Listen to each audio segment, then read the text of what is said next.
Good evening, everyone. We are here to start day 7 of this course. And in today's discussion, we'll be talking about one more essential component of Python programming. We'll be talking about how we create functions in Python. And at the same time, I'll be talking about file handling processes as well. For instance, when you have to use real datasets, real files, maybe CSV files or text files, etc. So that kind of little bit details I'll try to give you in between. And more importantly, in today's session, we will be also learning to create some basic GUIs, like whatever we have learned till date, whatever we have implemented. If we have to bring that into some working format that can be installed in some areas for day-to-day operations, just some mini versions of that I'll be showing you so that you can understand how this process may help you in real-time implementations in different departments or in different day-to-day practices. So I'll first start with the initial details, that is functions in Python. We'll try to learn first.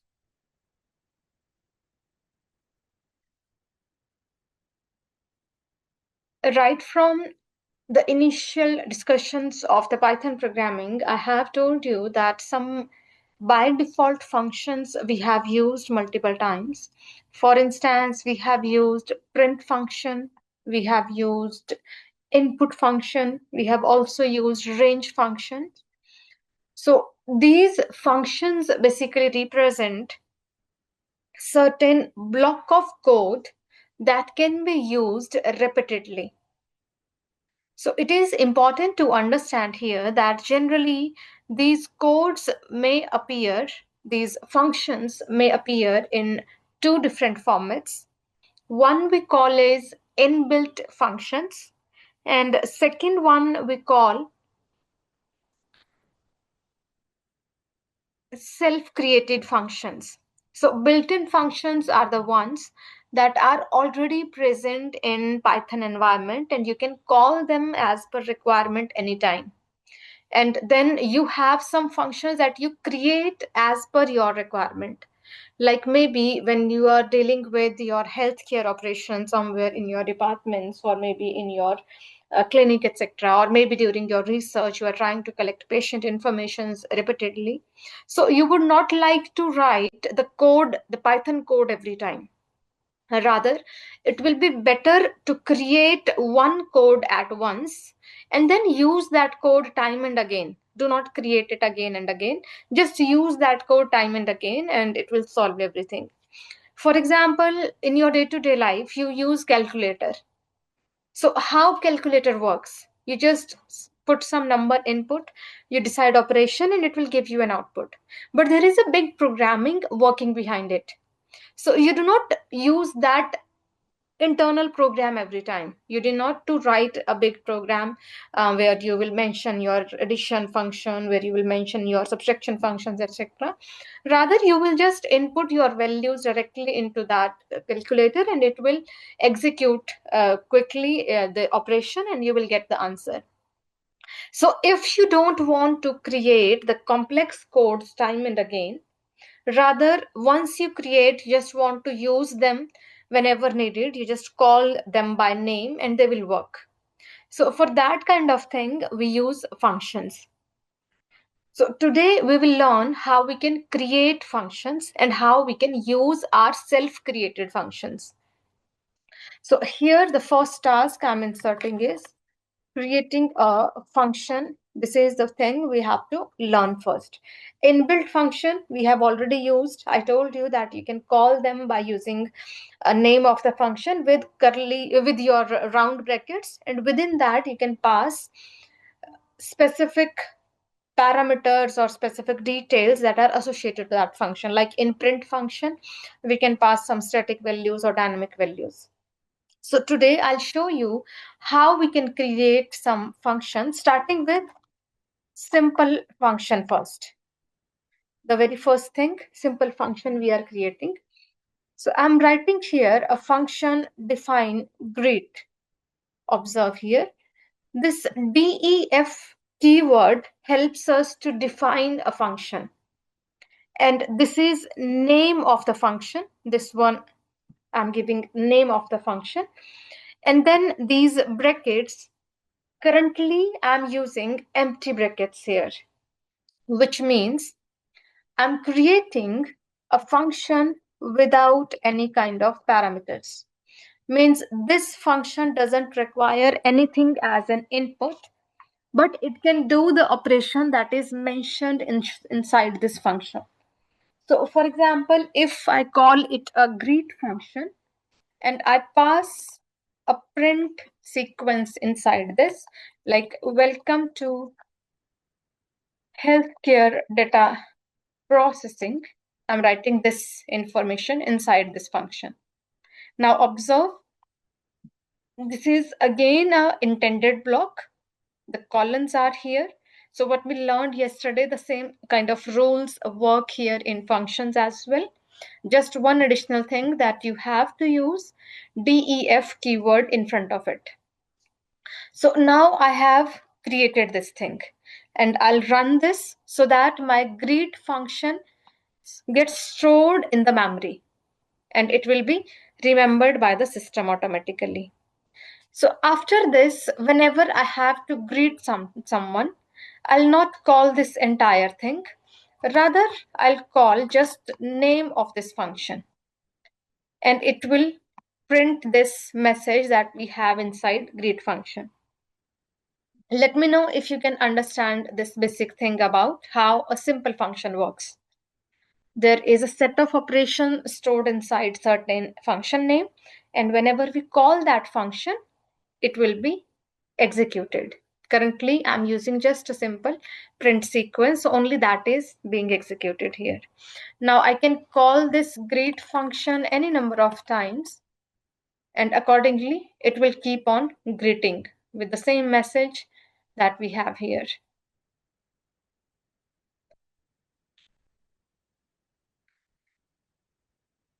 I'll wait for responses in the chat box if this concept is clear.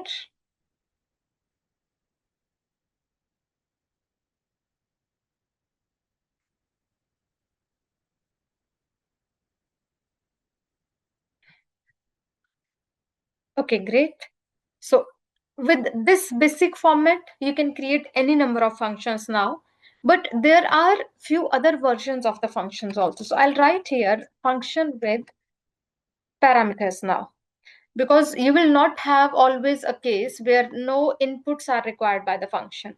Like when you are doing mathematical calculation, maybe a simple addition you want to do. So for the add button to work, there should be something behind that takes input, that considers the plus sign between them, and then it gives some output. So there should be something behind as an input or as an output.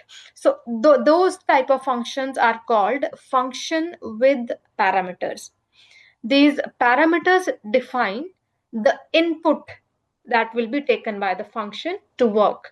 So we also call them sometime as arguments or parameters. So whatever I'll write inside these brackets, currently this is empty. So I call it function without parameters. If I pass something inside this, that will become function with parameter. So for example, I'll create a sequence here, pulse classification example I'm creating, for instance, where based on the pulse count, it will give three different status, like pulse is high, pulse is low, or normal pulse.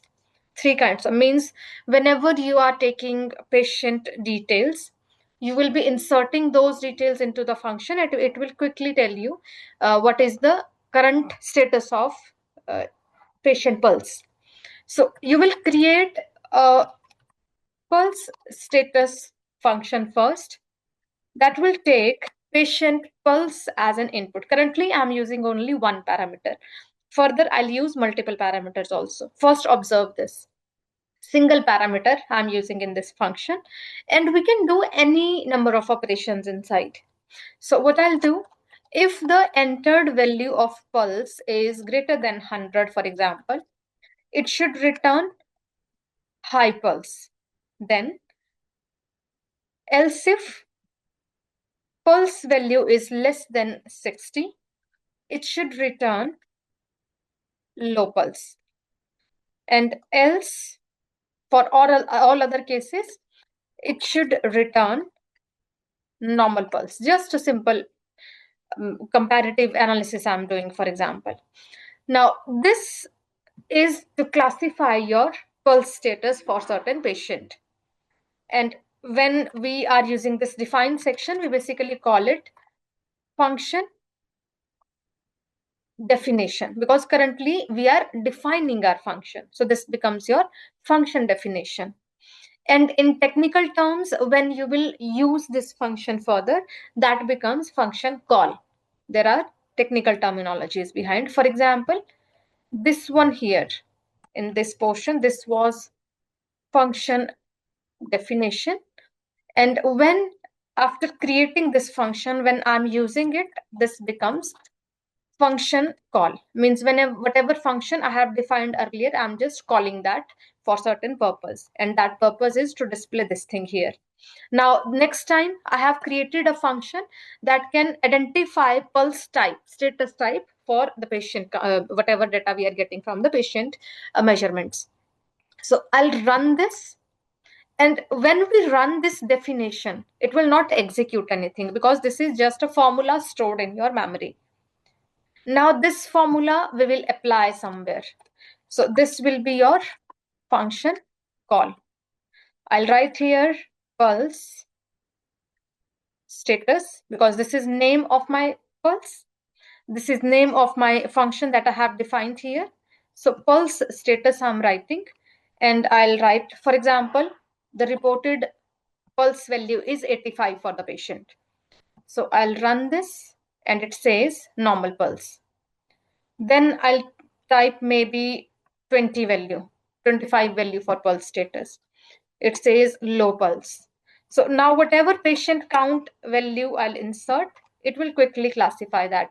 We need not to write this program time and again now. This is stored once in memory. And now every time I can insert any value into this and I can do quick calculation. So these kind of functions make your real-time executions pretty simple. Whatever we have learned till date, they were just small parts. Like we learned variable creation, we learned use of operators, we learned if-else statements, and then we learned loops, etc. Now, in combination of those learnings, what we can create for practical use case, that we are learning here. And this defines how easily these codes can help you to do some day-to-day operations. Instead of doing every time a mathematical calculation, you can store your formulas somewhere like this, and then you just have to apply your values, and that will classify things quickly. So I'll share this also side by side in a code share window.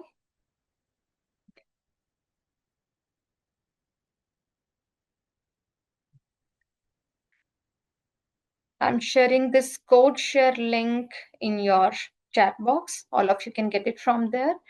And then I'm pasting this pulse classification code in that code share window,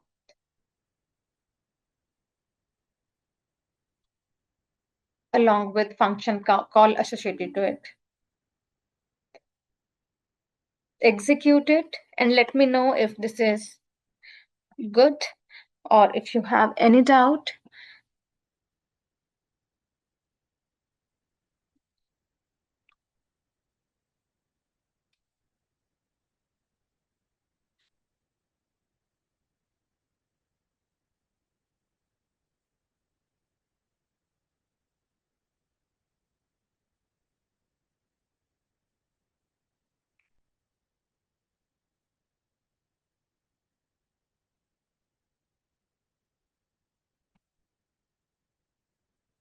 Thank you very much for the update in chat box. I hope others are also going good with it. I'll create one or two more examples for you, first of all, for this particular type of function, then we will learn further also. So what I'm doing here, I'll create one more function for maybe BMI calculation.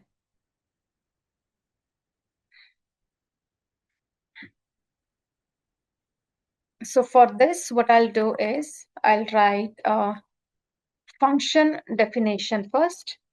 And inside this, I'll define a function BMI that I'll calculate with weight and height information of patient. And I'll apply the mathematical formula here. That will be weight divided by height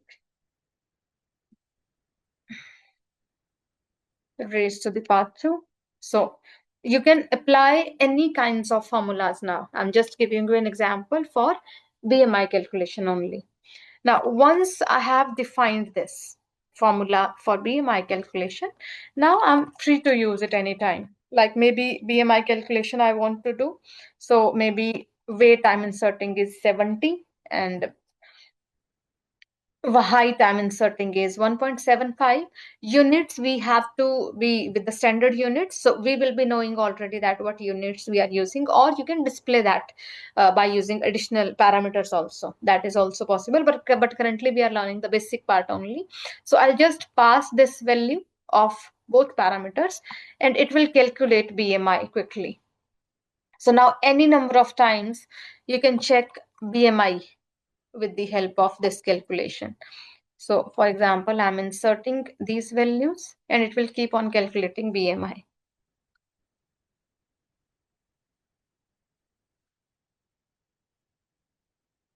I'm sharing this code also in the code share window.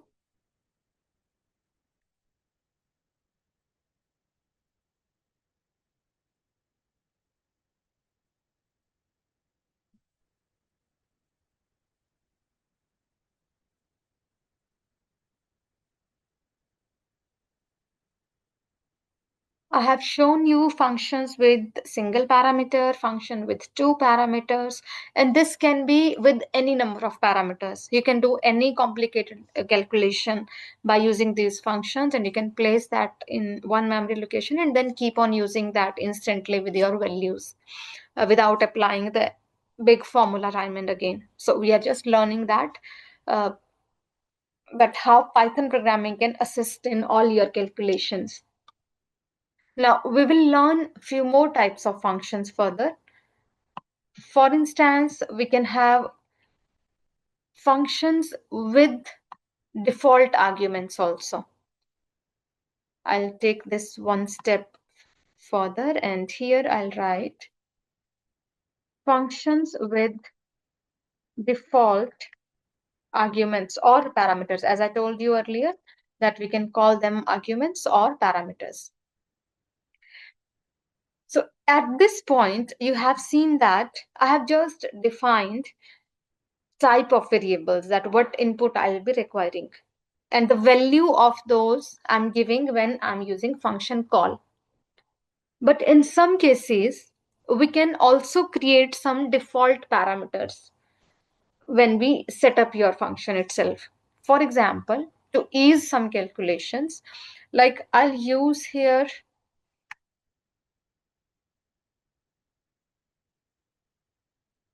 compared with normal lab range for certain test maybe that you are taking from the patient. So you're just comparing it with normal lab range. So I'm creating here a function define is anemic, for example. I'm taking HB value of the patient, and for instance, I'm using the threshold value of 13. So it will work on the formula whether HB is less than normal or not. You can observe here during function definition itself, value of second parameter I have already given. So it will use this value directly because this value is already assigned within the function. So I'll just store this. And whenever I have to check whether the patient is anemic or not, maybe, what I'll do is I'll pass the value of his HB, for example. So I'm writing this. If the value is 12, means the person is anemic. Or if maybe in certain case I'm putting 14, so this will say false. So this helps you with standard value comparison also. And in this case, there is one more interesting part that you can observe. Observe this very carefully. When I'm using a default value for second parameter, it means when I'm using function call, it is optional to pass value of second parameter. Try to understand this carefully, because this second variable is predefined during function definition. So it is not required to pass its value every time when you do calculation. But yes, if in certain cases you need to define that, maybe if you want to make it 11 for maybe male categories and it is already 13 for female categories, so in that case you can pass that value. In that case you will be able to pass the second variable. And what does it mean? That it will not consider the default value in case if you pass a new value for second parameter. So default will be ignored at that time and the new value will be considered at that time. So if I check these values now, you can observe it will work in corresponding to 11 this time. So this is how default arguments can sometimes help you to pre-decide some standards. However, still Python gives you an option to alter them without altering the entire code. Simply, you can change them during execution itself. Try this with different values and let me know in the chat box if this point is clear or if we need to discuss anything. Then also you can post in the chat box.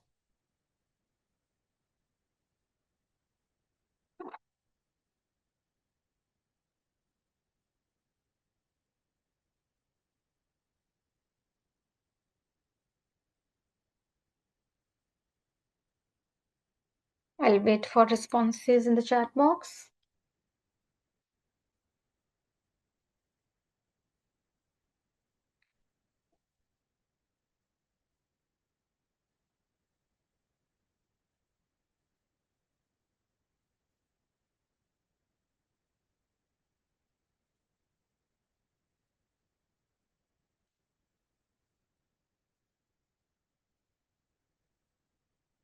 Okay, great.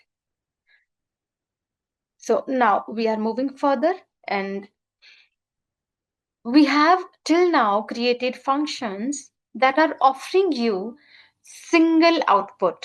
Like here we were getting BMI as an output, only one value. Here we were getting true and false as single value output. But it is also possible to create functions that return multiple values. For example, I'll create here functions that return multiple values. When I say that function returns means what is the output of that function. Return value means output provided by that function. So let us create an example of return both BMI value and category.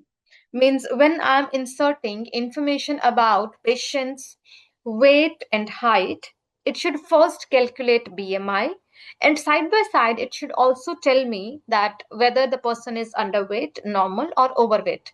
Just a simple calculation only I'm using, like not purely in all the ranges of BMI, but just for 3 level only we are trying to check it quickly. So what I'll do here, I'll first use a similar type of definition that I used for BMI. I'm writing here function name, you can choose anything.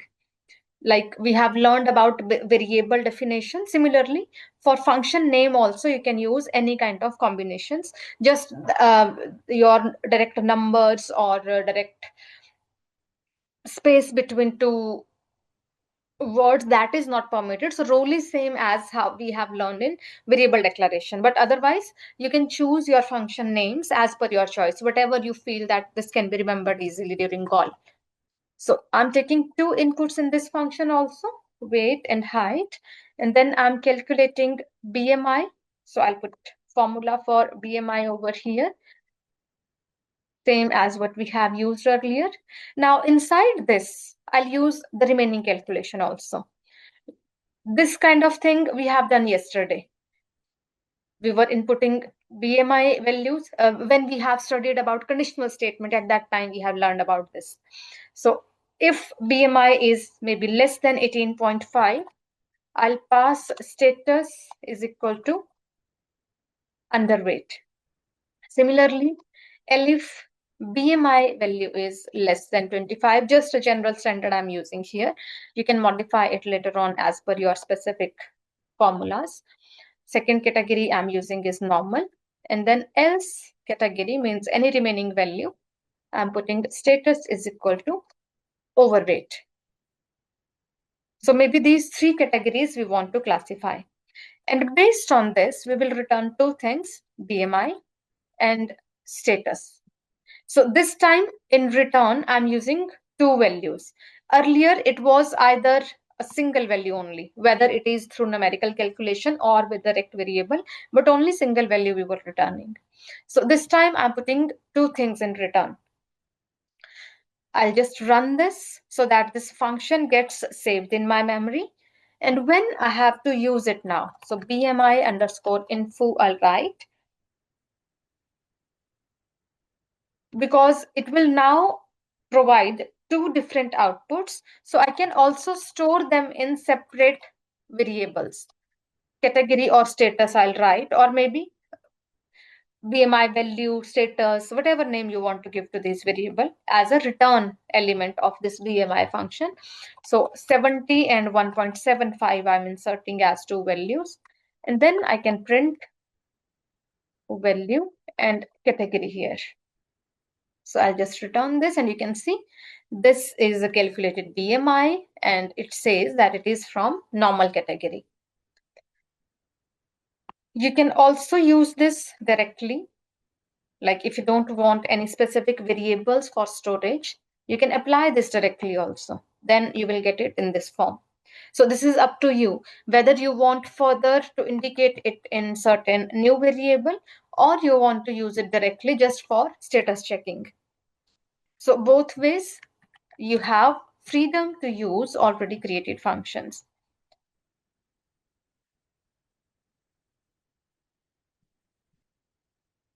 So function call and definition for this, I have inserted in the chat box. Both forms of function calls I have inserted here.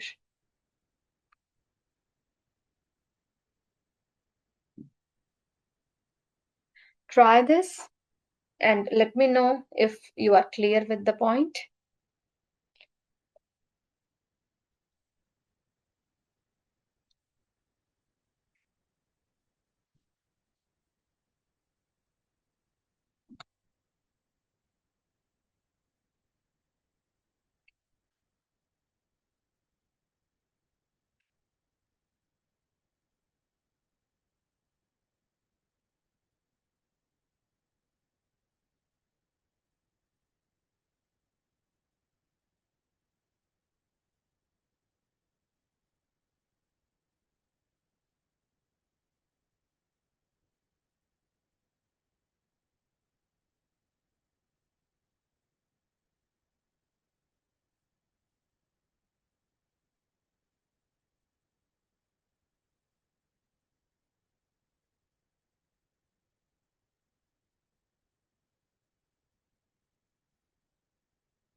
Okay, great.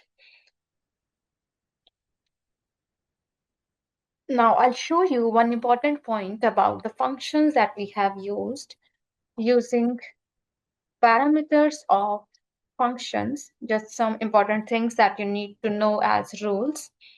For example, till now, many functions I have created, like this pulse function I have created. So if I call that pulse status function here, and I pass maybe two values to it. Observe, I'm passing two values to pulse status function. And if you remember, we have created it with single variable, single argument or parameter. So if we do these types of mistakes, Python will quickly tell you that there is an error.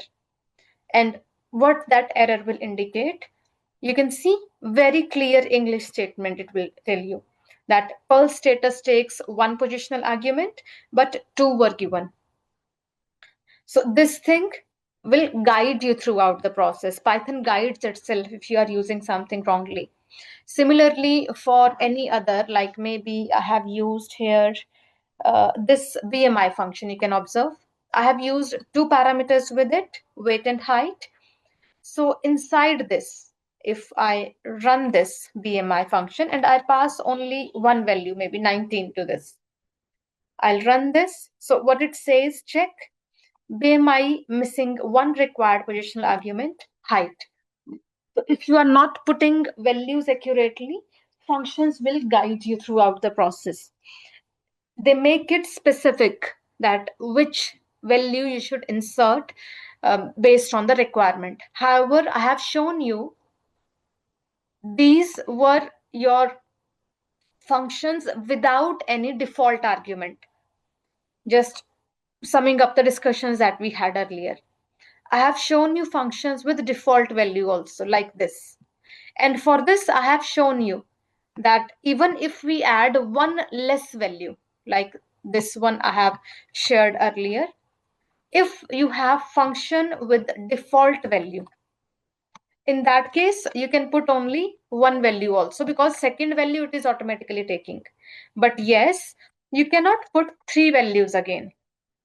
Then also it will say that there is an error. So it will clearly say that this function takes 1 to 2 positional arguments. See the statement very carefully.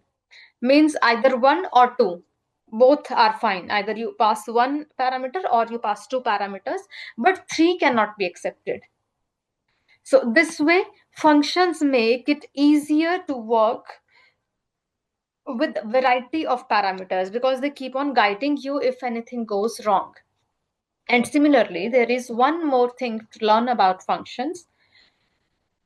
Importance of positional arguments.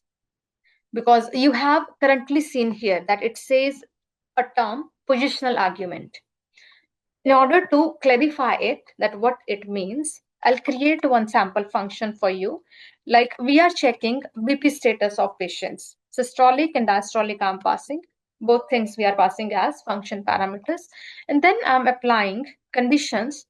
If systolic is greater than 140 or diastolic is greater than 90, then it should return hypertension. Otherwise, it should return normal. So this internal condition only I have passed, and this combination I have created here. So if this condition turns out to be true, it will return this. If this condition doesn't turn out to be true, it will go to the normal execution statement, or you can put this in else case also, that will also be fine. But what I'm telling you, that what is the importance of the sequence here. Now you will observe that when I call this BP status, I essentially need to put systolic pressure first with maybe this value and diastolic pressure after this in the second value. Because if I end up putting diastolic first and systolic after that, this will take opposite values because it goes in specific sequence only. So when you are inputting values here, they should be linked with first value, first inserted, second value, inserted at second position. Means position of these values matter. If you by mistake replace them, like you enter diastolic first, systolic after, it will still work. For example, it will still work if I enter them like this. I'm just changing those values. It will still work. But in that case, chances are that your calculations may not go fine. So importance of, if there are some functions where both parameters have their own importance, they are treated as positional arguments. This may happen when you are maybe subtracting something. In subtracting lower value from higher value will result something with positive outcome. However, subtracting something with higher value will result a negative outcome. So the position matters in that case. Which variable should keep first, which one you should keep after that, that position matters. So that is important when you are passing your arguments. The value should be accordingly assigned. Although function will work, but maybe in some scenarios, this will not provide you accurate outcome, considering the thresholds or the mathematical variables that you might have provided inside. Let me know if this point is clear. The importance of positions in your function.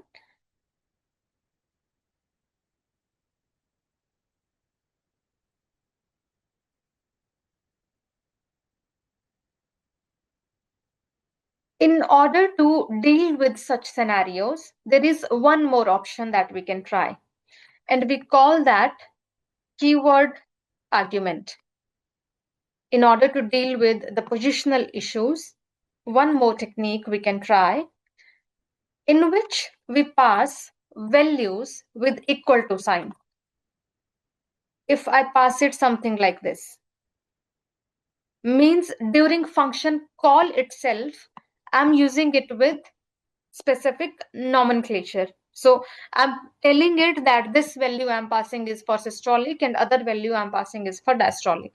So now in this way, I can use it in opposite manner also. So in this case, if I pass diastolic first and systolic after that, still it knows which one of these are associated to systolic and which one are associated to diastolic. So this becomes your function call holds a keyword argument, means there is a key assigned to your value, and that key only will be mapped with your original function here. So this may solve your error in those cases when you do not remember order of your positional argument. So if there is a confusion about order, Python will allow you to pass it with specific variable names that you have used for the parameter creation.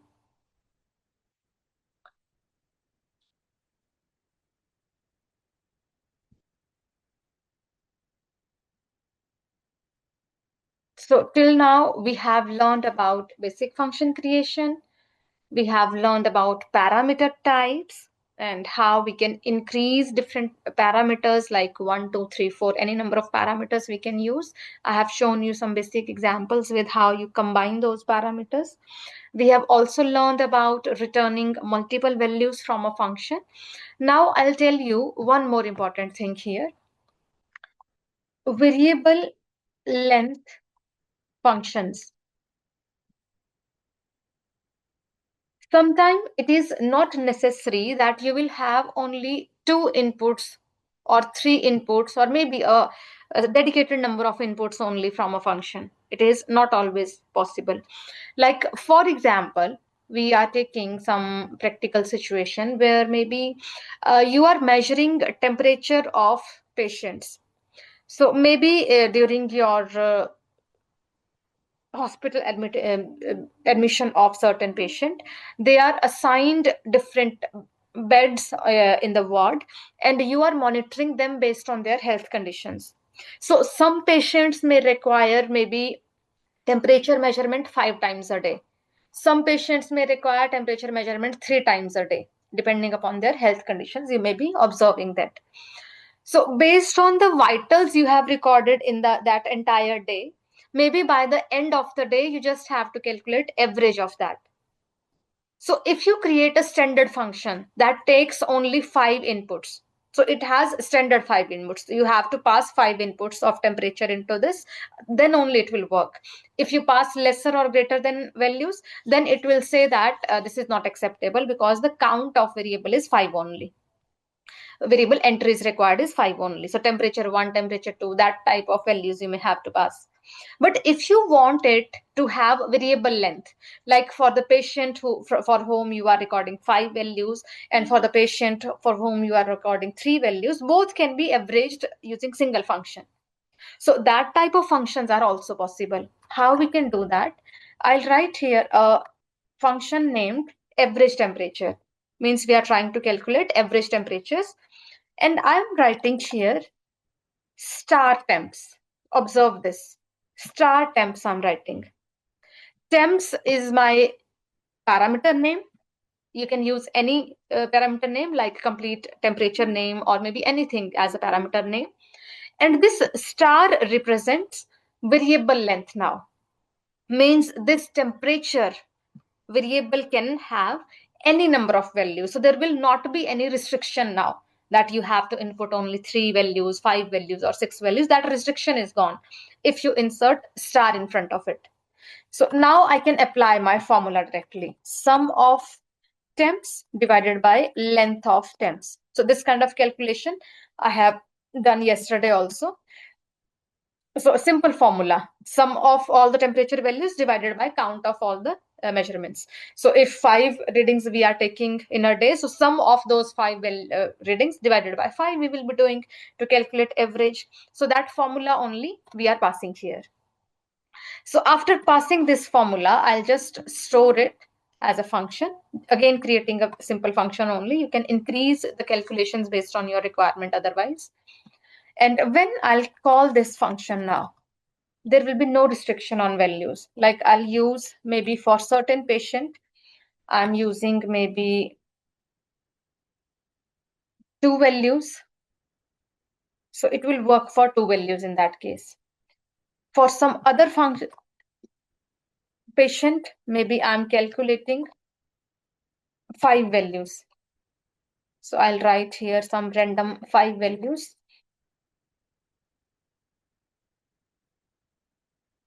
These kind of 5 values I have inserted. So this time it will calculate average of 5 readings. And you can take it up to even 50 readings, 100 readings, any number of readings you can pass so that you get the average immediately. Now just you value the values you have to insert. You need not to pass them into the formula every time. So it gives you more freedom on how you can do calculation over variable range of values where there should not be any restriction over parameter count. I'm sharing these variable length functions also in your CodeShare window. You can take it from there. Try this and I'll wait for a while. Then we will learn further.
The next example I'm inserting here is patient report generator.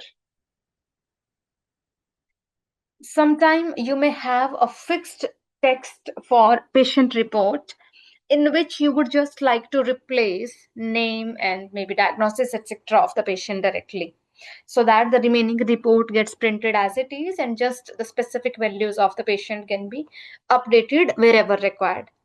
So that thing also become easier with functions. What we can do here is I'll first create function or define function, whatever we can call it. I'll write here discharge summary. Maybe we are creating discharge summary of the patient. So I'll write here name, age, diagnosis, whatever you need to enter into your discharge summary, that information I'm passing as input here. So maybe I need name of the patient, its age, then maybe the diagnosis type that doctor has done, what kind of treatment has been applied, and then outcome I'll be updating. So whatever now you need to print with this report, you can pass that here. For instance, I'll write discharge summary.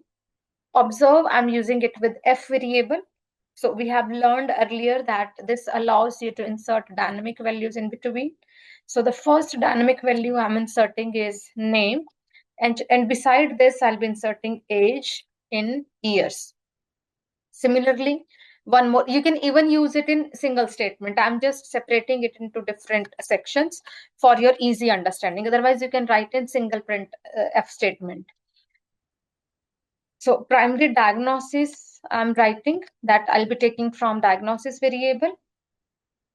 And then treatment provided, I'll take from treatment variable. Similarly, one more print statement I'll be inserting here, that is information about outcome, that I'll pass in the outcome variable. And further, patient is advised to follow regular follow-up and medication plan. So maybe this kind of discharge report you need to create, or discharge summary you need to create. I'm just putting some basic details. Otherwise, you can extend it up to any level, like a very big paragraph also you can create, where you can replace the essential terms and remaining things you can keep as standard. Whatever information you want to give to the patient along with the discharge summary, that you can keep ready over here. So that you just put essential details and the entire summary gets printed. So I'll just close this. I'll just run this part first, and the function is created now, and I can use this function now. Discharge summary function I'll use here, and one by one I'm just putting them in separate sections so that you can identify them easily. Otherwise, you can put them in same line also, like we are doing till now. Just for easy identification, I'm putting them in different sections. Then diagnosis I'm writing is, for example, pneumonia, and after this I'll be updating maybe the treatment. So I'm just writing a simple detail here, like maybe IV antibiotics and oxygen therapy. Maybe this was a treatment provided. And then ultimately outcome also I have listed here. So recovered and discharged in stable condition. So maybe this is your final outcome that you have received as per the analysis made by the doctor. So now you need to replace these things wherever required in your summary.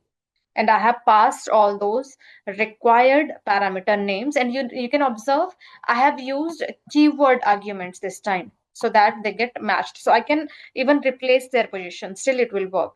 Otherwise, you can put directly also just the values only without requiring that equal to sequence. But just to make it more clear that how it will be utilized, I have just used keyword type assignment here that we discussed recently. So now I'll just run this, and you can observe the discharge summary is ready. You can observe person name, age is printed at required place, then primary diagnosis is entered, treatment provider is entered, then outcome is also entered here, and then the general information we passed in, that is also available. So a quick discharge summary for any patient now we can create. For any name, any detail, just you have to fill those in the arguments, and it will be ready on your screen that you can use directly for the print sequence while handing over these details to the patients in your clinics or maybe hospitals, etc. Try this and let me know if we are good up to this.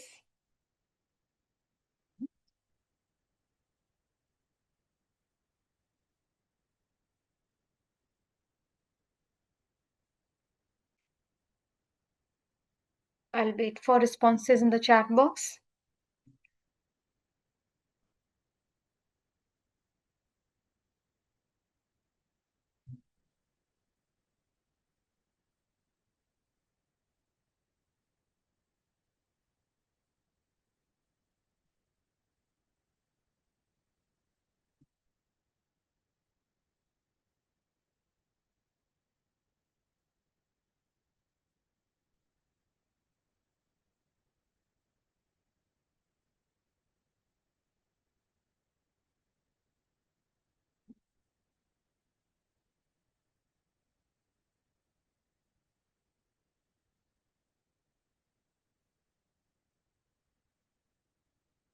Let me know if we are all good up to this.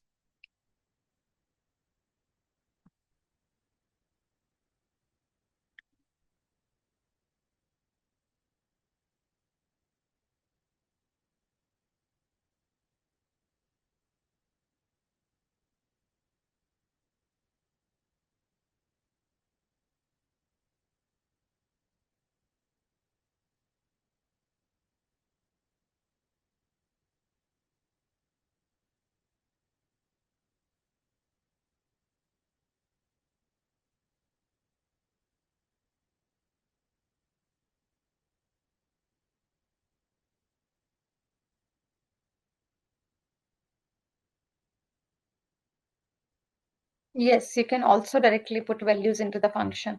Without these keyword argument also, you can put values directly. In sequence only, you have to pass all the values.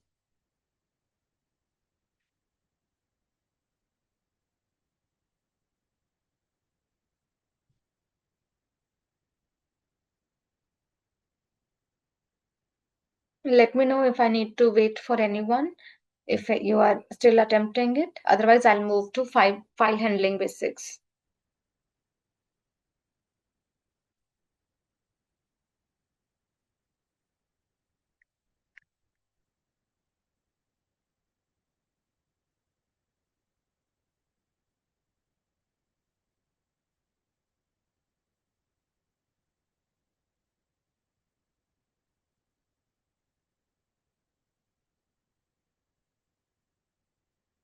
Okay, thank you very much for the update in the chat box.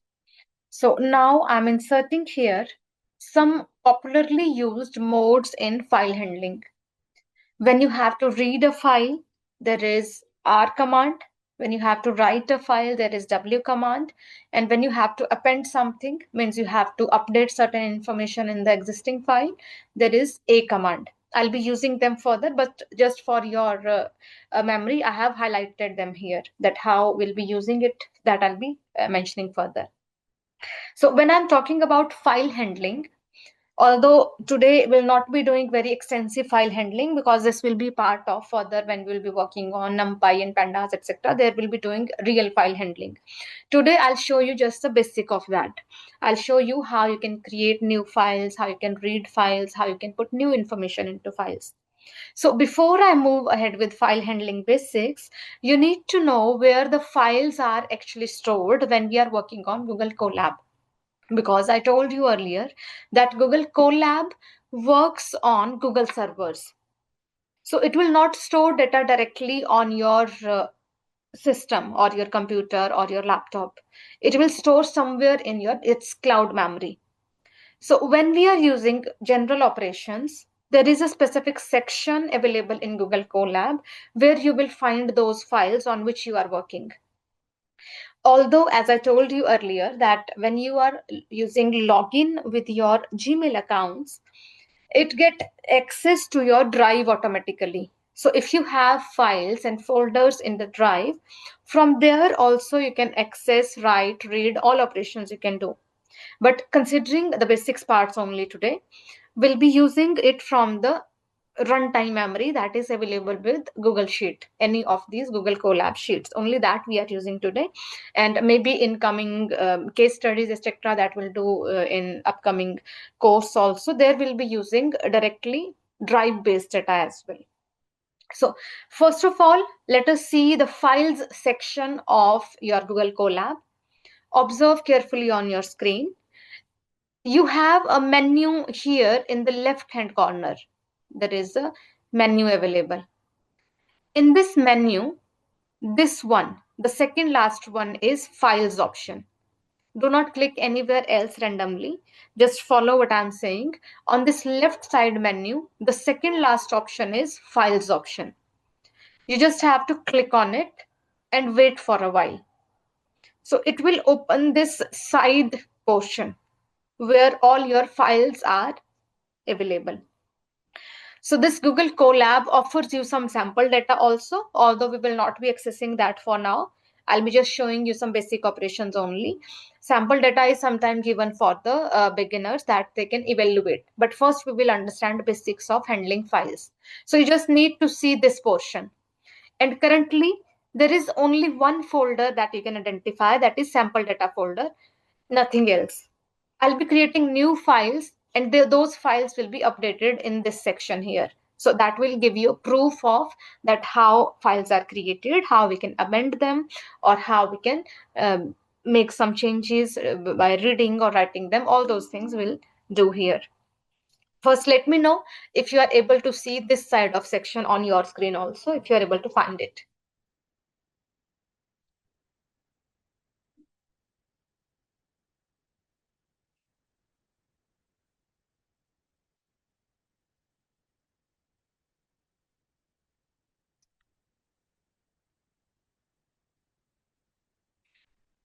Okay, great. So I hope others are also able to find it. And now I'll create my first example in this category, that is to write patient report to file. Only a basic statement I'll be using, not a very in-depth one. Just we are learning the basic operation of this. I'll use a technique with open. There is a by default function available with open.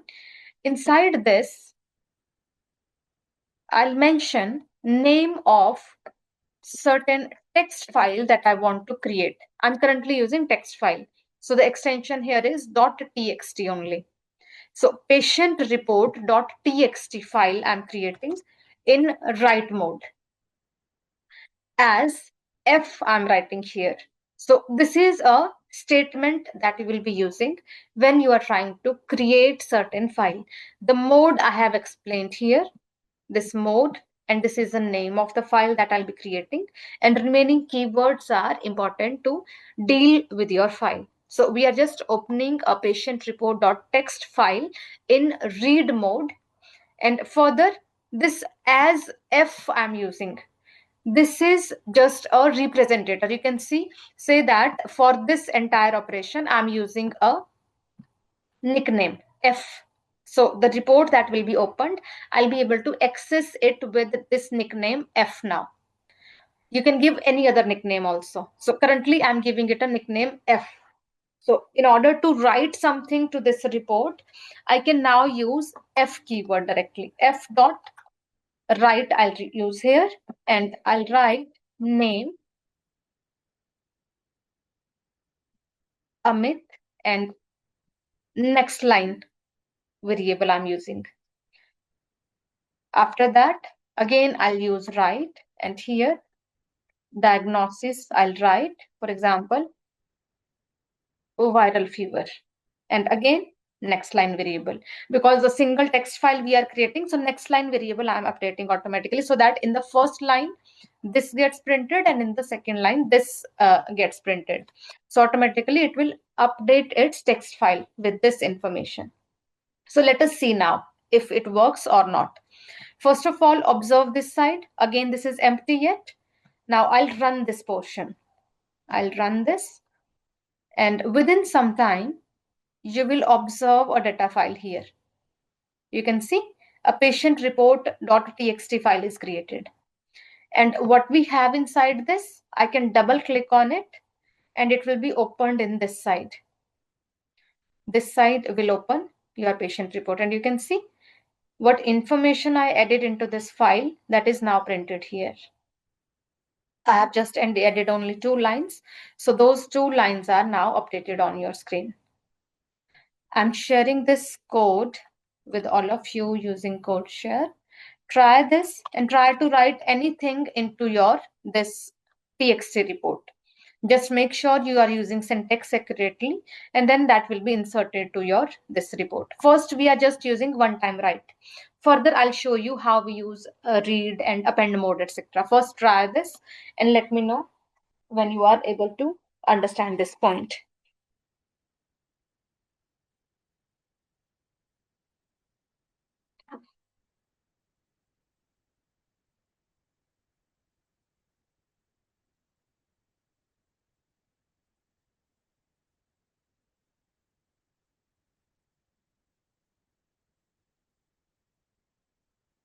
I'll wait for responses in the chat box if you are able to create these type of text files.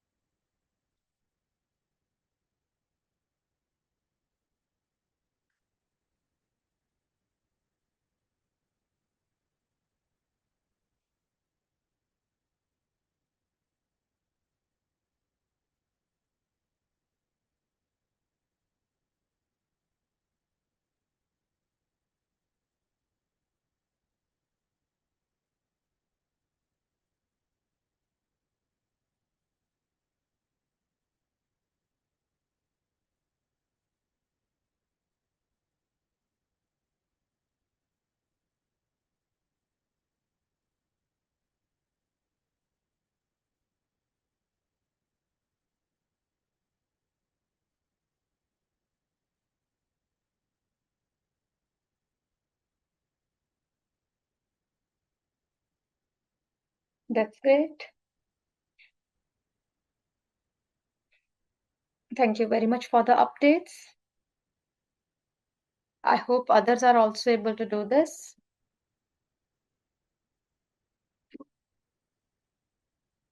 Now, second thing we will do here is the file that we have already created, we'll learn to read that file. Maybe if you already have certain file, like the one that we have recently created, otherwise you can have other files also here. So how you can quickly read that file? So for that, I can use this similar kind of operation. The first line, similar pattern I'll use. Just this W I'll change to R. Rest all things I'm using as it is. Just W now I'll change to R because I need to open it in read mode now. We can also open files in dual mode. If you need read and write mode, that is also possible. For example, here I can update. You have R plus, although we'll not be discussing that in detail right now, but just if you need for future references, read and write mode in combination also you can open your file. So you can try that in future somewhere. But currently we are just learning the initial pattern that how you can read your already created file. And for that, I'll write here print f.read. And this with the function I'm passing here. So we have a read function, same as write function we have used here. Now I'm using a read function with my f, and I'm trying to print whatever I have read from my text file. So I'm just running this and you can see the same thing that I have already earlier inserted into my text file. I can read that back now.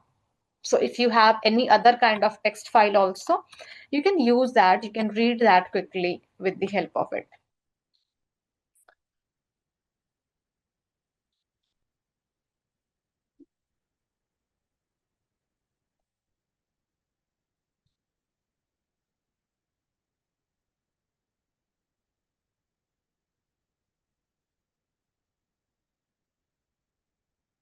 Try this. I have shared this code in your code share window.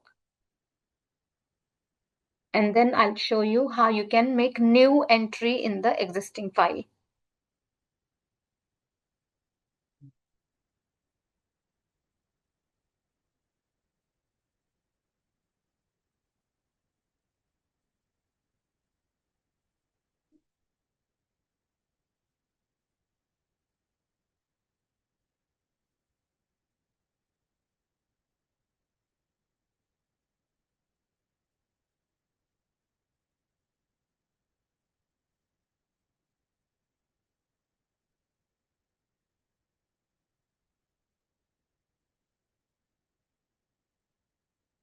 Okay, great. So now we have the third example, append a new entry. So for this also, this portion I'll use as it is. And let me know what change I should make here now to use in it append mode.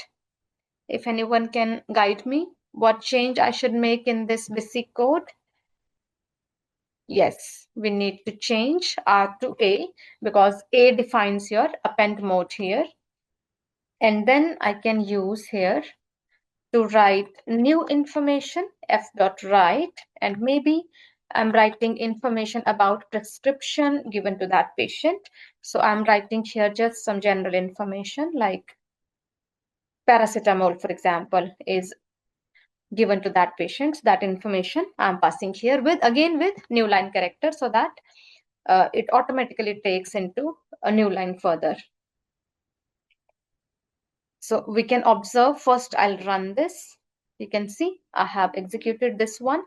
And now I'll go back to my file here. You can use it in read mode also. There also it will tell you the updated entry, but I'll show you directly in the file. I'll open it up here. And this time you will be able to see third entry also inside. So you can observe it here. We have third entry also in the existing file. So maybe if you have some patient report already available in a text file somewhere, you can make quick entries to that by using your append function. So any number of entries or any time you can edit that file quickly. I have shared this code also in your chat box. Try this and let me know if we are good with three important operations on text files. Then I'll show you some operations with CSV files further.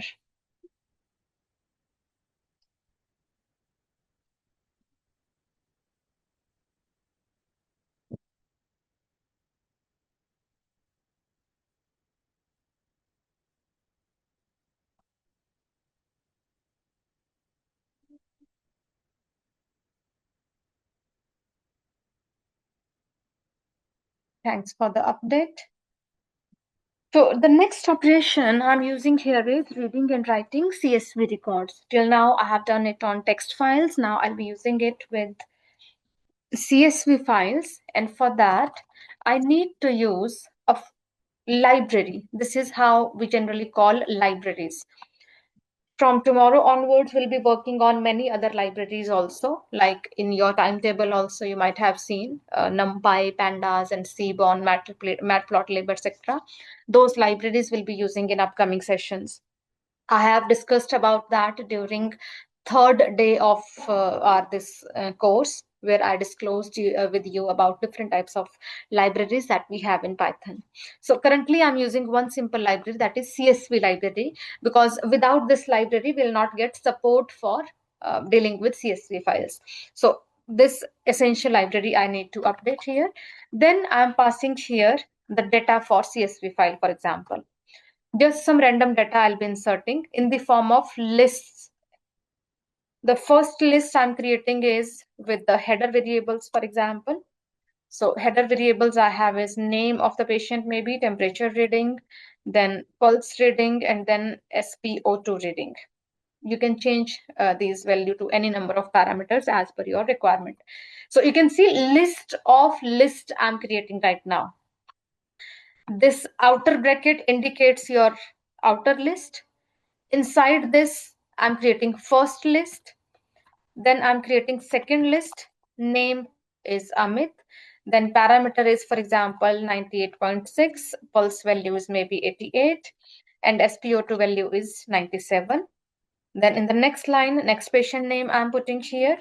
And maybe the temperature count is 99. Maybe the pulse is 110 and SpO2 is 93. And you can now add any number of variables further. So this is my data, for example, that I want to store in CSV file. So I have here with open the similar pattern that I have used earlier, and I'll be creating a new file called vitals.csv, and I'll write here W because I have to write inside. And I'm using a new line character here as this.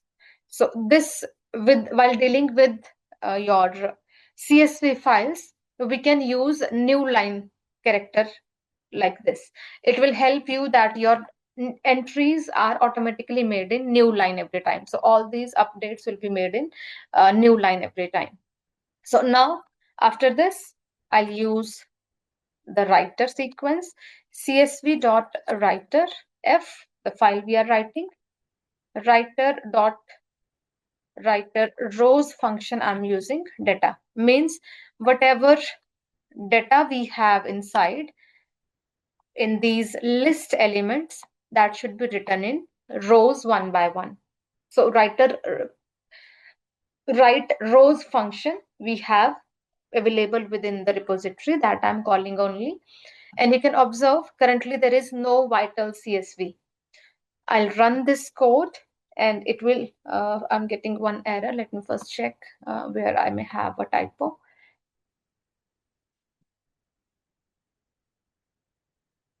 Okay, I just wrote here double R. So you can see it immediately created a vitals.csv file. If I double click on this, I can open it here, and this is the table it created. I enter two values, so accordingly that table it has created. So it just updated a CSV file in our files section. You can create such type of file first, then I'll show some further operation on it. The read sequence basically we will try to do with it.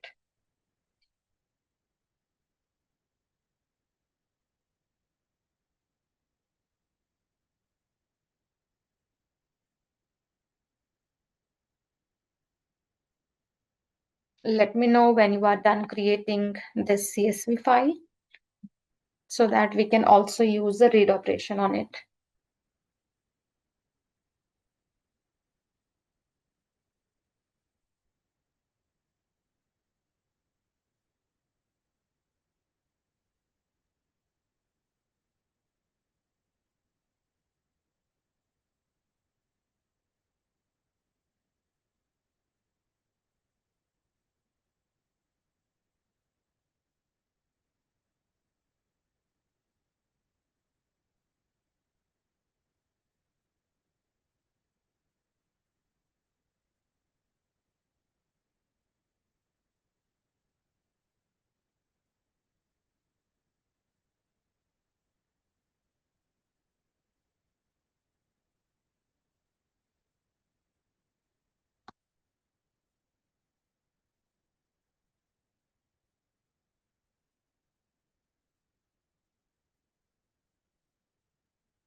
This new line is a support variable here. This will help us to write these list-wise entry in a new line every time. Because when we were using these text files, we were able to use this next line character. So this was assuring that every time new entry will be made in a new line.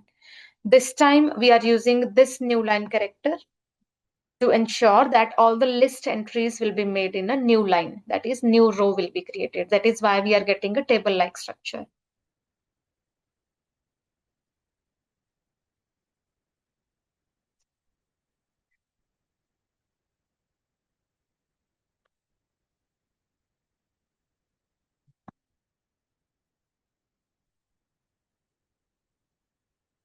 So now we will also read this file that we have created recently. So I'm writing here vitals.csv, the same file that we have created. I'm now opening it in read mode as F I'm using. Then I'm applying a reader function, like we had a writer function earlier. So now we are using a reader function with it. And now row wise, I'll print it. For row in reader, simple for loop I'm applying.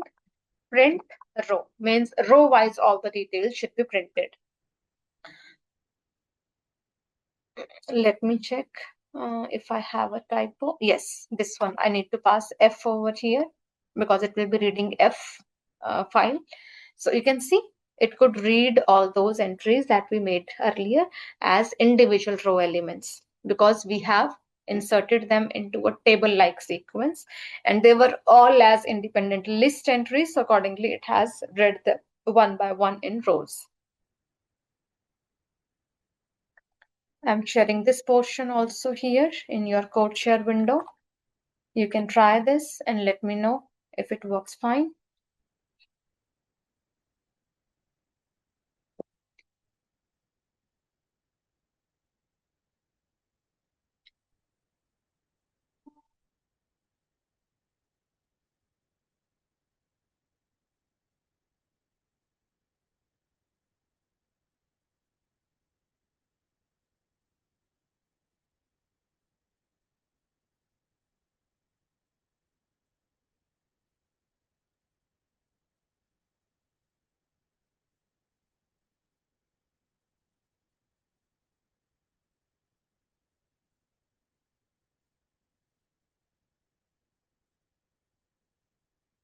I'll wait for responses in the chat box. If we are all good up to this point, then I'll move to a new discussion that will be to create a GUI interface using Python.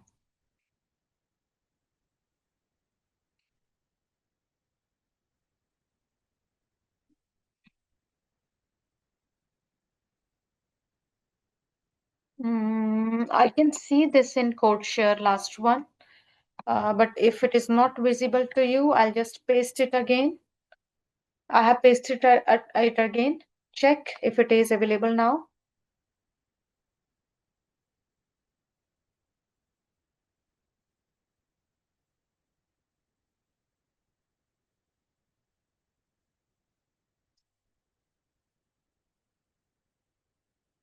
Not yet. Okay, so I'll just refresh this CodeShare window in that case.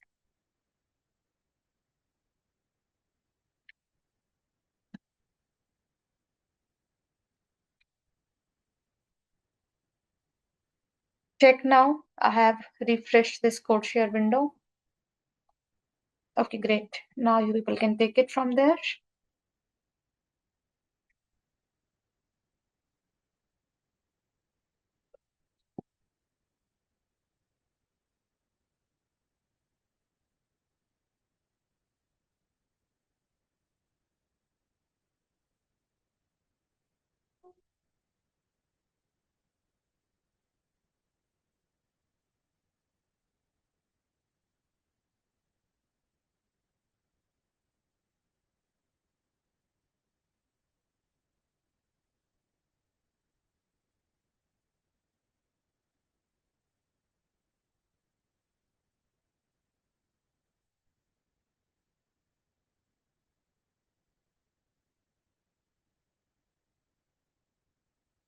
I'll wait for responses when you are ready to move further. Then I'll start creating the next example.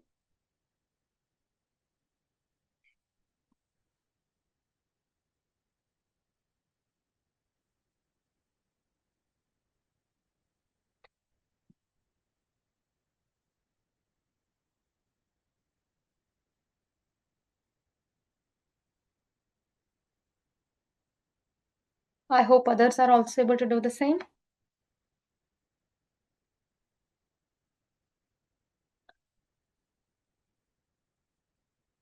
So in the next sequence,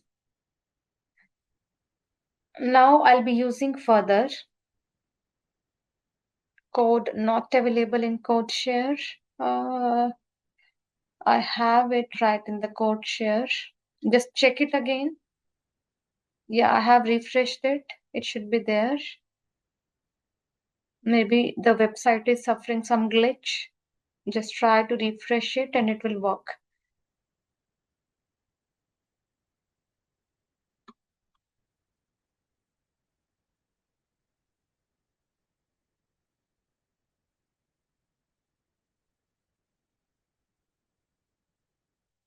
Let me know if everyone is fine with it.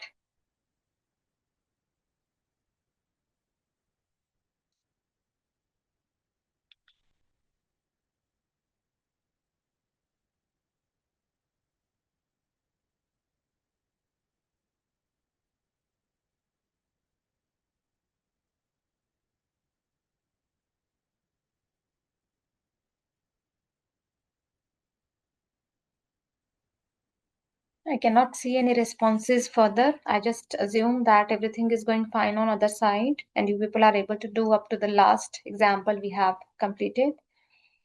So I'll move forward with GUI creation. If anyone is still stuck anywhere, they can quickly let me know in the chat box. I can help. So when I'm talking about GUI, this is basically graphical user interface. Means now we are trying to deploy application directly with a user interface where we don't see any kind of code. Rather, we see a front end window only, not anything from the back end we are able to see, like so many codes we have written till now. So you cannot use every time it in coded form. That will not be a friendly way to use it. So you can create your customized GUI interfaces that may help you in day-to-day life without messing up with any kind of codes. So once you have created your GUI interface, every day you can use it for your day-to-day operations then. So we will start creating 2-3 simple GUIs. I'll try to show you how easily you can build something like a new application, new software, etc. How Python is going to support you in that. So for instance, first of all, we need a library that can support your GUI creation on Google Colab platform. There are so many interfaces on which you can work for GUI creation. When we are working with Google Colab, there are 3-4 dedicated libraries that assist you to create GUIs. I'm using currently the most simplest one so that you as a beginner can understand that easily. And we call it Gradio interface. Like I can write here, Gradio interface will be using. This is a dedicated application, a dedicated library basically in Python that we can utilize right now. So the very first thing is we need to install this library on our system. So I'll just install it like this here. Installing a new library in Python is pretty simple. We have this command, pip install with sign of exclamation in the beginning, and then name of the library that we need to install. Note that some libraries are by default available on your interface, like the basic libraries are always by default available. Like you can see, the CSV library I have used, I have directly imported it. There was no need to install it because this is a very basic library that is by default available on interface. Then there are some libraries that are not available by default just for saving memory of your interface. They do not keep everything ready-made. Whenever you require, you can install that library on the go basis and then you can use it and you can just leave it again. So that will save your memory occupation on the Google servers also. So what we are doing, we are installing a library first. All of you need to install this library first. It will work something like this. Several essential packages that it need, it will just keep on downloading them and it will get that ready. So I'm just putting this code by the end of your code share file. All of you just install your Gradio library first. Then we will use this library to create our GUI interface.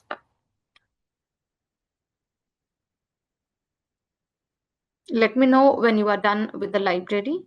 If you get any error by the end of installation, then also let me know. Although there should not be any error, if you use the exact code, it will work fine because this is just a simple method to install your libraries.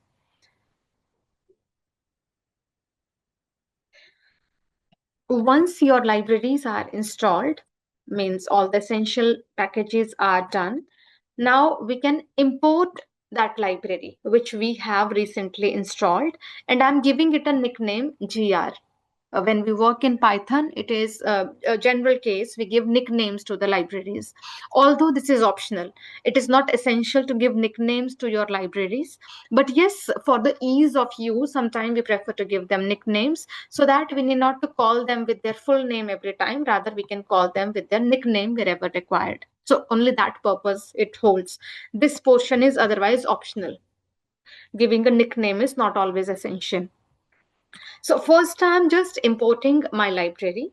Then I told you that I'll be creating a GUI for BMI calculation. Just a very basic GUI only I'm creating.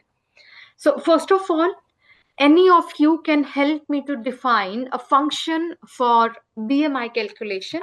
We have used that already also. Just try creating it. Just recall what we have done. The task is create a function for BMI calculation, and it should return only BMI value by the end. Try this and share that function. I'll use that function over here to run my GUI. I'll wait for responses in the chat box.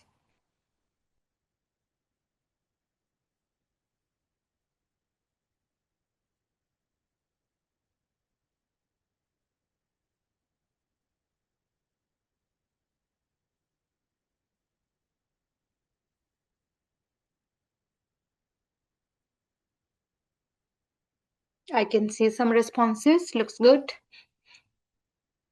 Others also can try.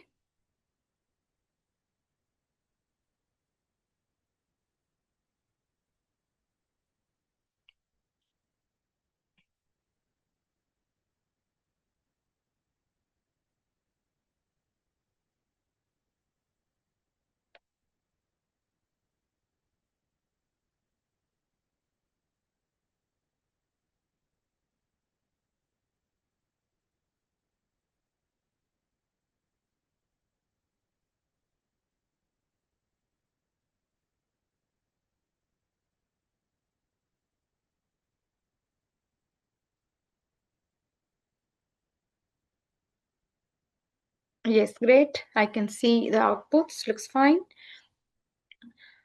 One thing, yeah, BMI return, you can update like this, fine. So I'll be creating the similar type of function here, and I'll show you one more interesting thing about function creation here. I'm updating weight and height as all of you are doing. Then I'm calculating BMI, like weight divided by height multiplied by raised to power 2. So this mathematical calculation we all are doing. Now I'll use separately in return. Why I'm using separately, I'll show you. If you have checked it earlier when I calculated BMI, like in the previous examples, wherever I have calculated BMI, you can observe it by default calculates it up to very large decimal places. But practically, we do not need this number of large calculation. Like we need only 2, 3 decimal points. That is enough generally for us. So after decimal, how many values you need or how many digits you need, that also you can control for real-time calculations. If your this large range after decimal is not suitable, we can control that. And I'll show you how we can do that. There are unlimited possibilities in Python. So I'll use a round off function with it, and I'll write here BMI comma 2. What does it mean? That whatever BMI value I'm getting from here, I'll just round it off up to 2 decimal digits.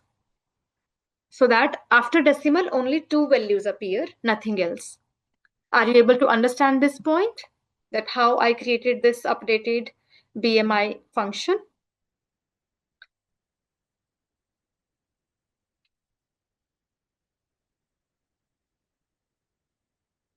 Okay, great. Just to ease the process of calculation only, I'm using it. Otherwise, this is up to you. How accurate values you want to get, accordingly, you can update. Now, what I'll do is, I'll be creating a demo GUI, and for that, I'll take first help from Gradio interface, and I'll create here gr.interface function. Libraries have a range of functions within them. So with this Gradio library, I'm calling a interface function that is by default available inside this. And now one by one, I'll mention everything that what I need in that interface. Creating interface is pretty simple in Python. So for example, in order to create an interface, what I may need for BMI calculation in general, we will first assume like what kind of output we may need on the interface. So I'll write here on my whiteboard. Maybe I need a window that appears something like this. It should have sections, like one section where it should ask for weight of the patient, other section where it should ask for height of the patient, and then maybe one section whether at this point or maybe at this point. It will organize that automatically. There is no issue with that, because this is an intelligent library, so it will organize based on the spacing. But yes, somewhere on the screen you may need one more block where you will be able to display your output, that is your BMI value. So 3 such boxes you may need: 2 boxes for input, 1 box for output, and there should be some maybe submit button also. Somewhere on your screen you may need a submit button also, that when you enter these 2 input values, you just click on submit, and then it can bring you a BMI output. So that like a normal mobile application you have on the calculator side. So in the calculator you have so many buttons, you press them and then it does some operation and then it brings output on your screen. So that kind of some display screen we need. So I'm just visualizing that these are my essential components that I need. So let us organize them on our Gradio interface. First of all, I need a function that will do my all the calculation. So that function name is BMI. In your case, if you have used any other name for the function, you will be defining that. In my case, the function name is BMI. So I'm just writing that I have to work on BMI function. Now, based on how many inputs are there in this BMI function, one by one, I'll mention that what should be written about those inputs on my interface. So gr dot number. Inside this, I'll pass label is equal to weight in kg. So on the interface, I'll have a label also. Like I'll inform the user that you have to enter your weight in kg, because there are other units also in which people may enter their weight. So I'll just explain them that you have to enter your weight in kg. Then I'll take the second input. I'm mentioning here that input should be in the form of number. So otherwise it will give them an error. So number here in the Gradio interface will take anything, a float or a whole number, both it will accept. So that is why a specific function from Gradio library we are using. So the second label I'm defining here, it will be height, and that also you can mention maybe in meters I'm writing. So I'm mentioning that height user should add in meters. And observe that the sequence of these boxes that I'll see on my interface will be exactly same as the sequence of parameters over here. So it will automatically map it to the sequence of parameters that you have in your function already. Similarly, I'll pass here the output. If you have single output, then definitely only one output value you will pass. If you have multiple outputs, accordingly, multiple outputs you will pass. I'll show that also if time permits. First, we are using it with single input.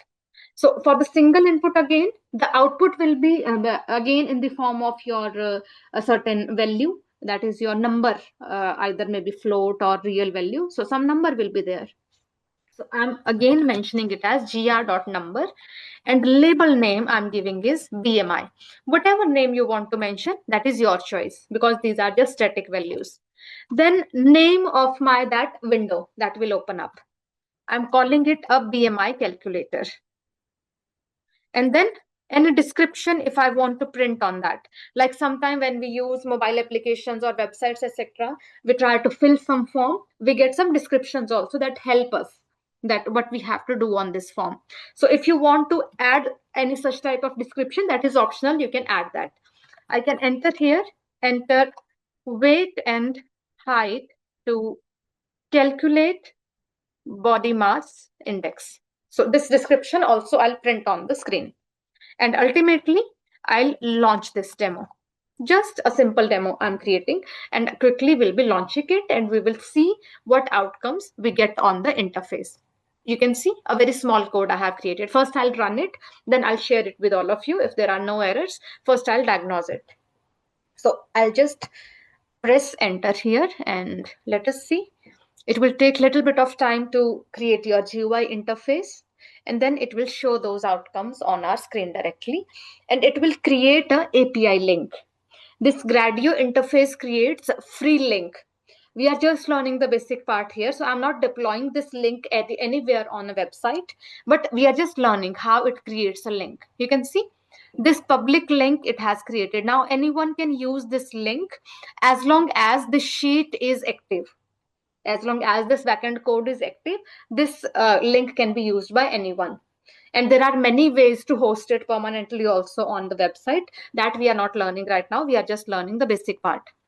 And this is the window of your BMI calculator. You can see all those required things we have added. So clear button, it adds automatically. Submit button, it adds automatically, because they are essential things that are already known by the interface. So I told you that this Gradio app or this Gradio library is an intelligent interface. It knows what is essential on your system. So all those things it will add automatically on your interface.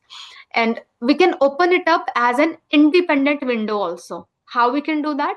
I can click on this link. Observe carefully. If I click on this link, it will open up a new window automatically.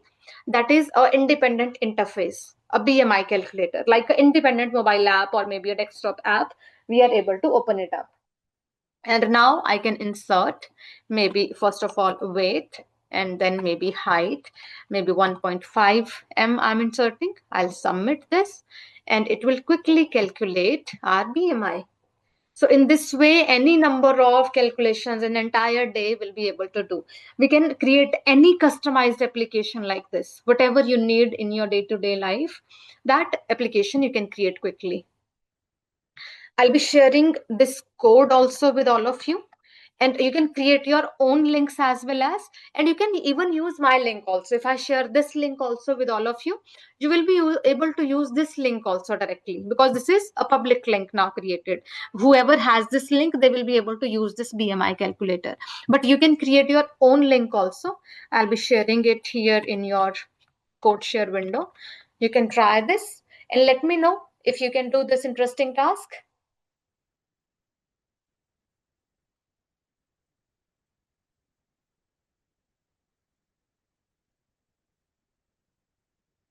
I'll wait for responses in the chat box.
Yes.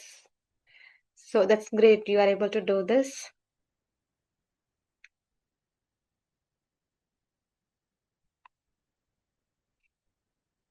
In the if AI is auto completing your codes, then maybe you have turned on AI assist feature on your Google Colab.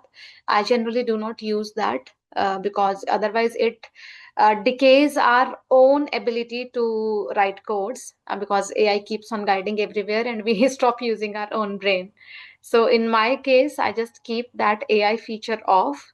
But in your case, if it is working, then it is by default enabled on your sheet. That is why AI is guiding you everywhere.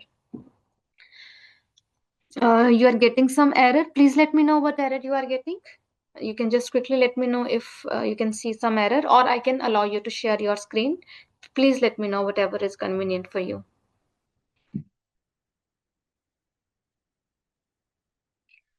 Demo is not defined. So make sure you have this thing.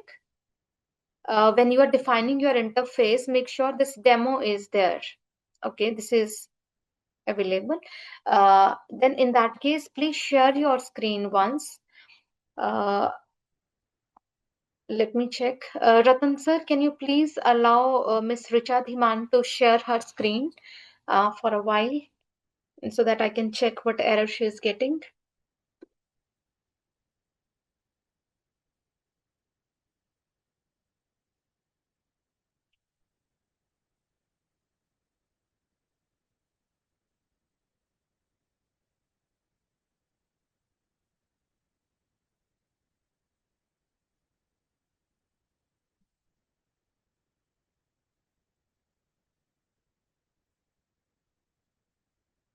Richa, are you able to share?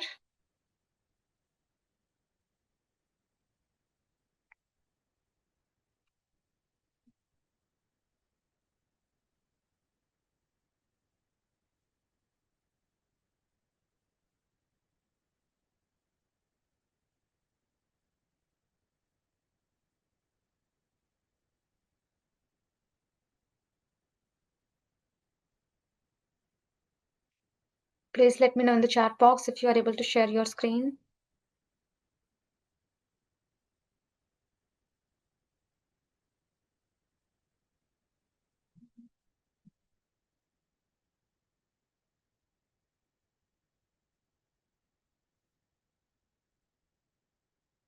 Yes, I can see your screen now.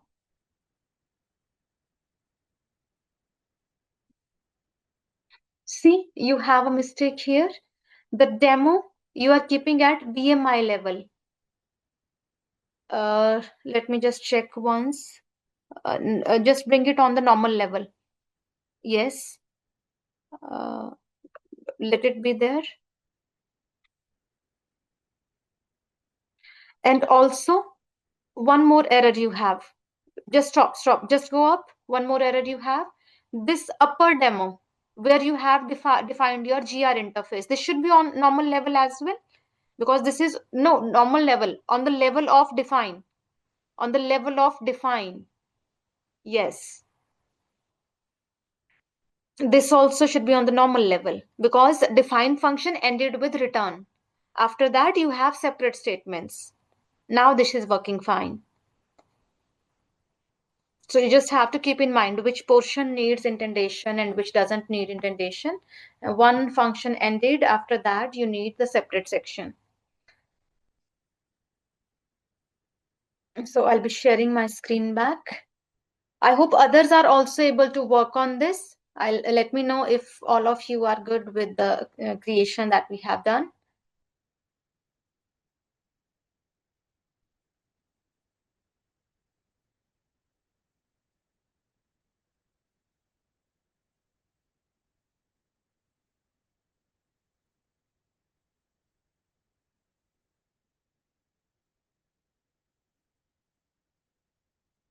Okay, so because we have lesser time now on the, because it is about to get 8, but I still want to show you one interesting example further. The BMI box is showing error. BMI box means this one is showing you some error. Can you tell me what is the name of error?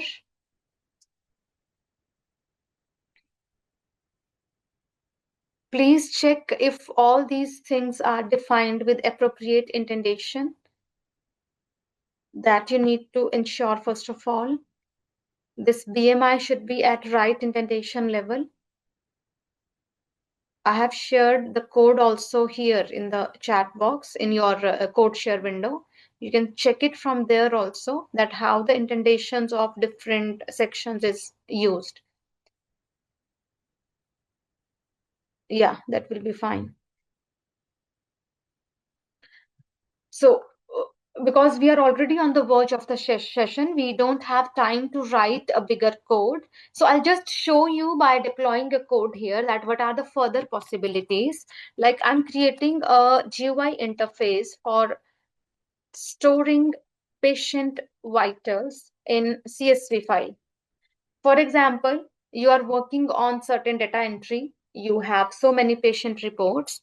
Yes, this flag is to report any error on your application. Like while using your application, sometime you observe that there is an error.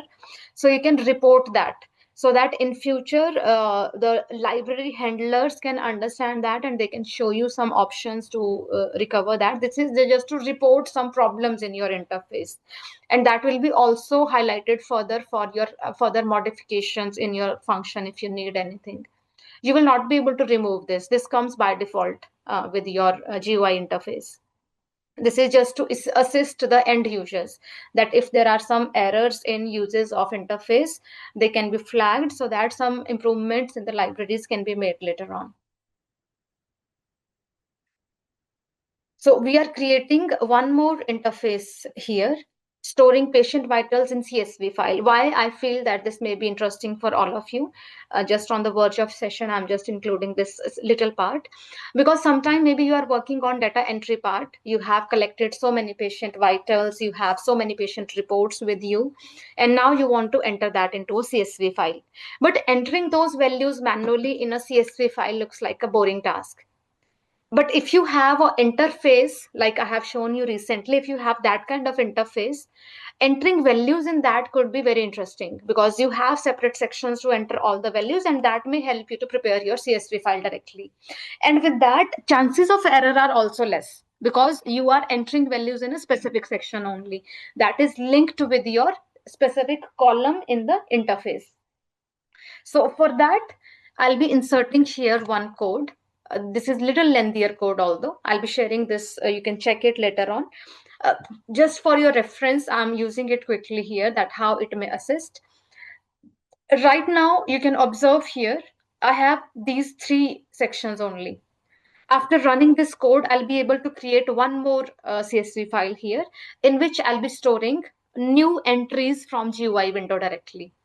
So I'll just run this portion directly. This is a ready to go code I have created here just to save time. And we have the GUI interface ready.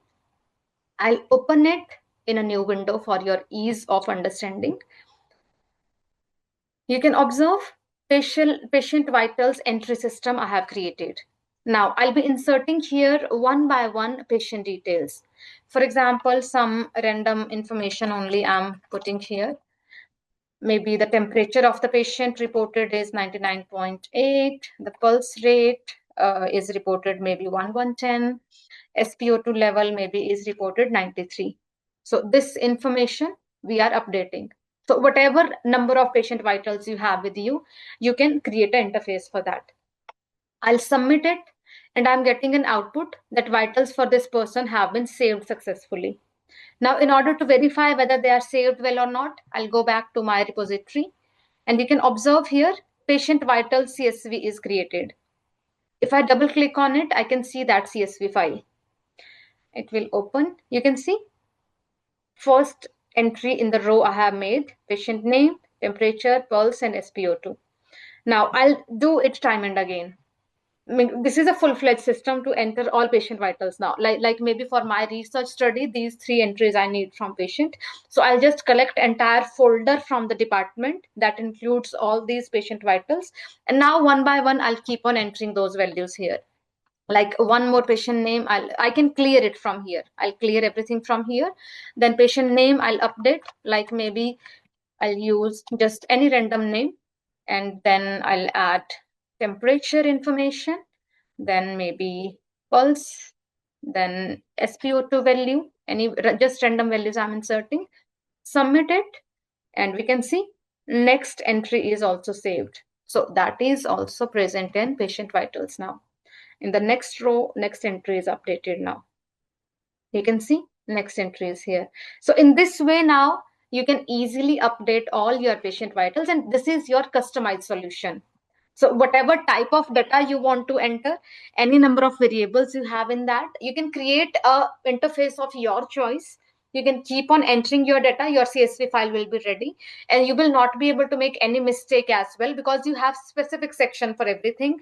The units are also mentioned everywhere, so you are just checking your hardware folder, hard folder from the department, from any healthcare or clinical center. You are just turning over the pages over there, you are entering your files in your this uh, entry system, and everything is getting saved in your CSV file directly. So in this way it gets easier to organize your records basically. I can share this entire code with all of you so that you can edit it later. You can make changes to this. And just to get a quick idea what we are doing here, there is one more additional library I'm using. These two additional libraries I'm using. Pandas will be learning day after tomorrow. So we'll be learning that in detail over there, that how this pandas library help you. Basically, this I'm using here right now to get an easy access to my CSV. And OS also I'm using, that is to assist with the operating system. So these are some additional libraries I'm using here to support my interface. Then I'm creating the file path and the name of the file, then a function where all the patient vitals I'm updating one by one. So all the new entries to data frame I'll be making from here. And after that, if file exists already, then it will just make new entry to that. Like when I'm making a new entry, it is finding the existing file, it is opening that in append mode, and it is writing inside that. And if the file doesn't exist already, then it will create file, and then it will start making entry into that. And ultimately, the Gradio interface I'm creating, in which I'm updating all these blocks that I need for my interface, output, title, description, etc. And ultimately, I'm launching this. So it is appearing something like this. And you will be able to use such type of interfaces. This is just a highlight of how in further levels Python may assist you in any kind of day-to-day operations. If you have once learned how to use Python in day-to-day life, you can create any type of interface to ease your life, to ease your data management, to ease your research process anywhere. Try this and let me know if you find this useful, if this is somehow going to help you maybe somewhere in future.